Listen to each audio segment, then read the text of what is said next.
Some events leave a deep mark on history, but none on the land.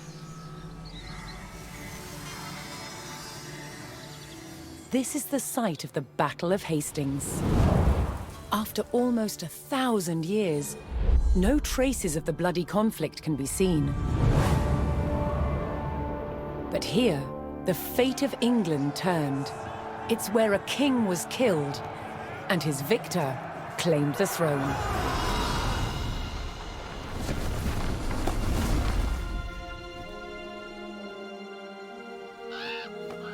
October 14th, 1066. We know what happened here on this day, thanks to this. The Bayeux Tapestry. A carefully preserved, illustrated record of events. It shows the main players.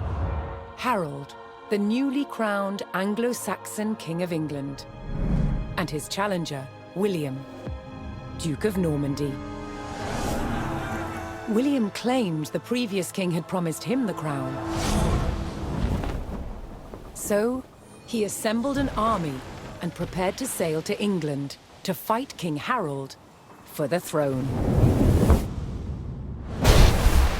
But a storm thwarted his plans. Meanwhile, Harold discovered that a Viking invasion had landed in the north. Another threat to his crown. So he raced to fight them. In France, William waited for the right conditions to sail across the Channel to England.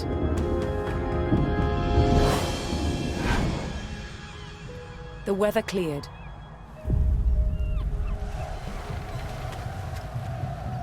He seized his chance.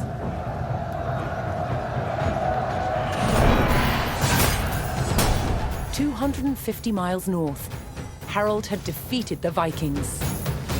Now, hearing of William's arrival, his army sped south. At 9 o'clock in the morning, on this hill, William's Norman army were ready to do battle with Harold's Anglo-Saxon men. The stage was set, and up for grabs, England itself.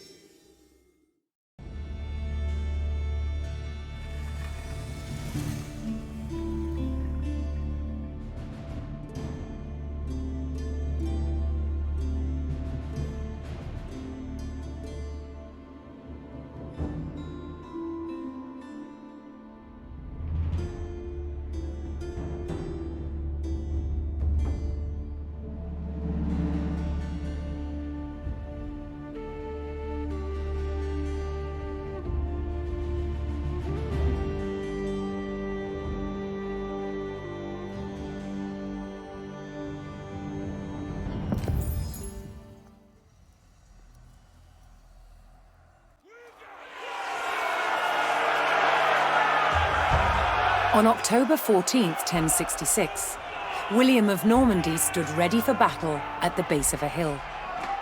The high ground belonged to King Harold of England and his Anglo-Saxon army. Here, on this hilltop, the fate of England would be decided.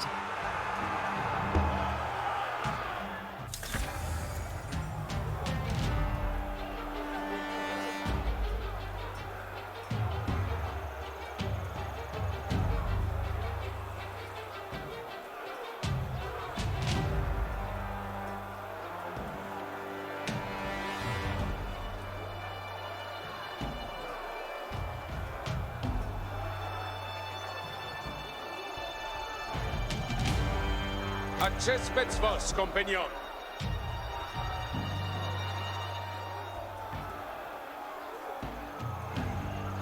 Honor est d'obéir. Audite, servientes.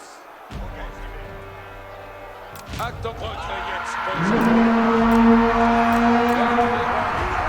William's Norman army made the first charge, launching a direct assault on the shield wall.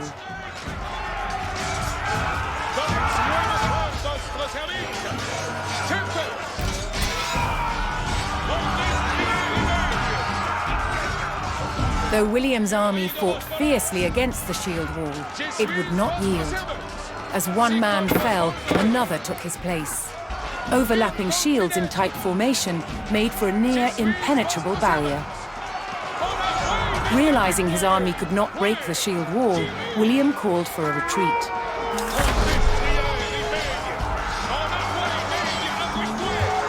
He aimed to lure the Anglo-Saxons into a false sense of victory, causing them to break formation. William's feigned retreat was working. The Anglo-Saxon army broke their shield wall formation, leaving gaps for William to make a move.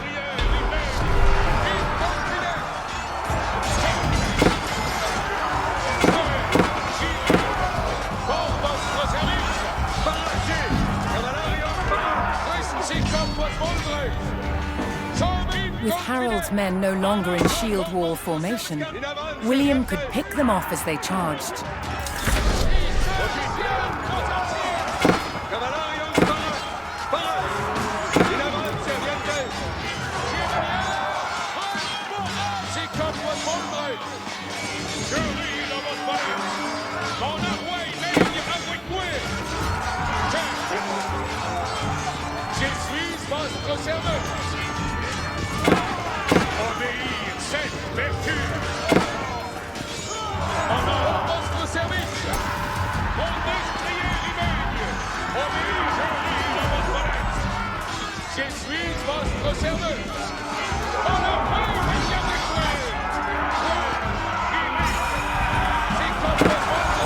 The Anglo-Saxons had deployed rows of spearmen to push back the invaders, but William had an answer: his sharp-eyed archers.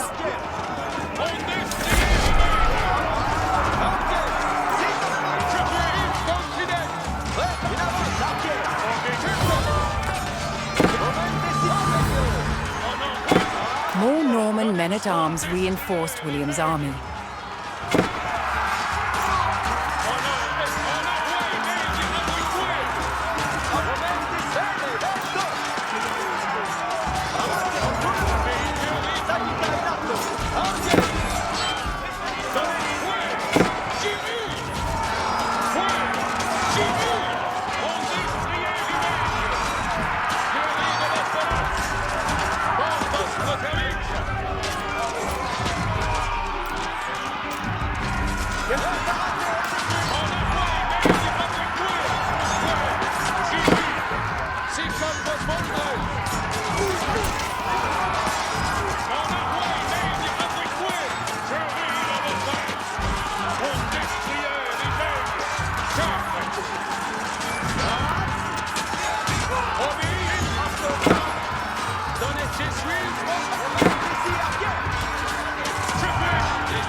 Anglo-Saxon archers joined the fray, and the Normans' deadly cavalry ready to charge.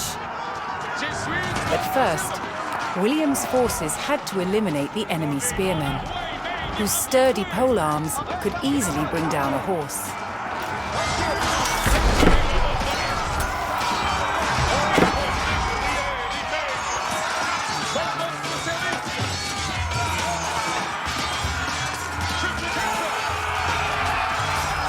With the threat of spearmen cleared from the field, William's cavalry was free to charge at the Anglo-Saxon archers.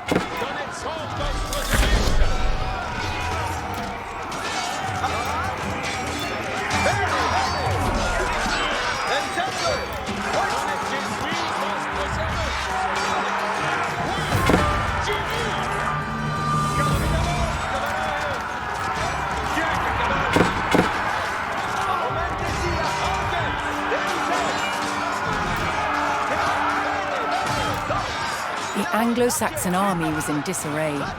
Their shield wall had been neutralized, and their numbers were dwindling. Now the only thing standing between William and victory was King Harold himself.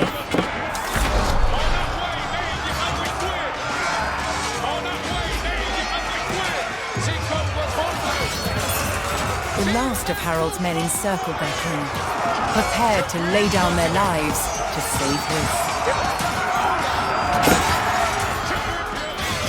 More Norman cavalrymen took to the field.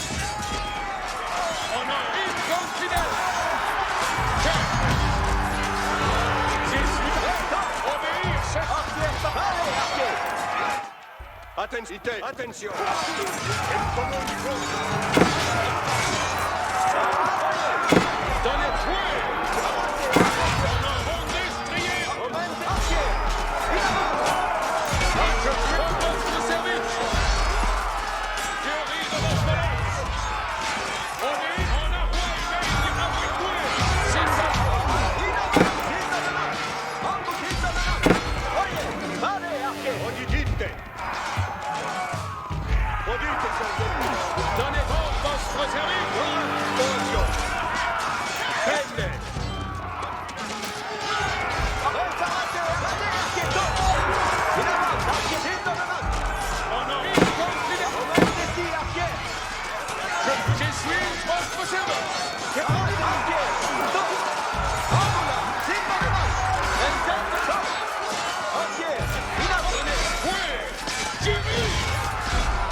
Anglo-Saxon King Harold had fallen.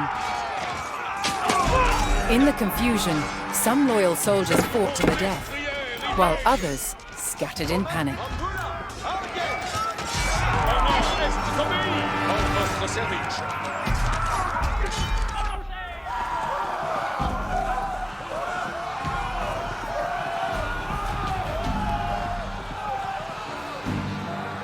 Leaderless and defeated, the last of the Anglo-Saxon army fled for their lives. The Normans celebrated victory over the English king, but William's quest to rule England was just beginning.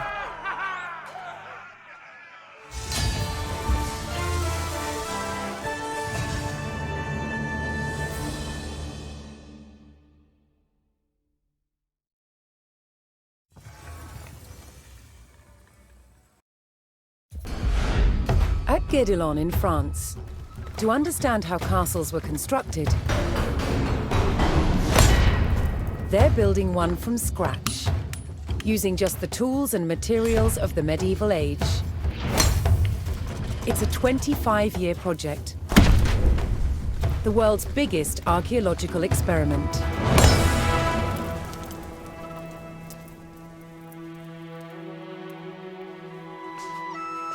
The most important defensive feature of any castle was the wall surrounding it. Castle walls had to be incredibly thick in order to resist attack and absorb the impact of projectiles fired from trebuchets. The curtain wall was over 20 feet deep, interspersed with towers. In earlier Norman castles, they were square. But while on crusade, European knights saw that eastern towers were round. They realized that eliminating corners not only made them stronger, but also provided a better view of the surrounding landscape. Completing the walls will take some 30,000 tons of sandstone. Transport costs in the Middle Ages were incredibly expensive. So having a good supply of local stone close to the castle was vital. To extract it from the quarry, first a row of holes is hand-drilled. Once all the holes are ready, I'm ready to put in the iron wedges, and I'm ready to split it open by hitting very hard on each wedge with a big sledgehammer. The stone is split into usable blocks, then transported using horsepower and human effort. This treadwheel crane can lift up to half a ton. The walls are built like sandwiches. On the outside, you have facing walls built from better quality stones. And the inside, the rubble cores, they're built with softer stones and other offcuts from the quarry. And they're built up in layers with a very thick, coarse mortar. This ingenious method makes the walls better able to withstand hits from a trebuchet.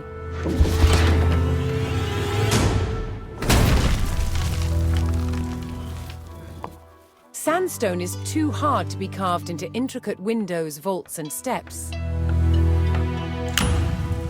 Instead, softer, more expensive limestone is used. These sophisticated building techniques make castles the ultimate feats of medieval engineering. It's a testament to their construction that so many still stand today.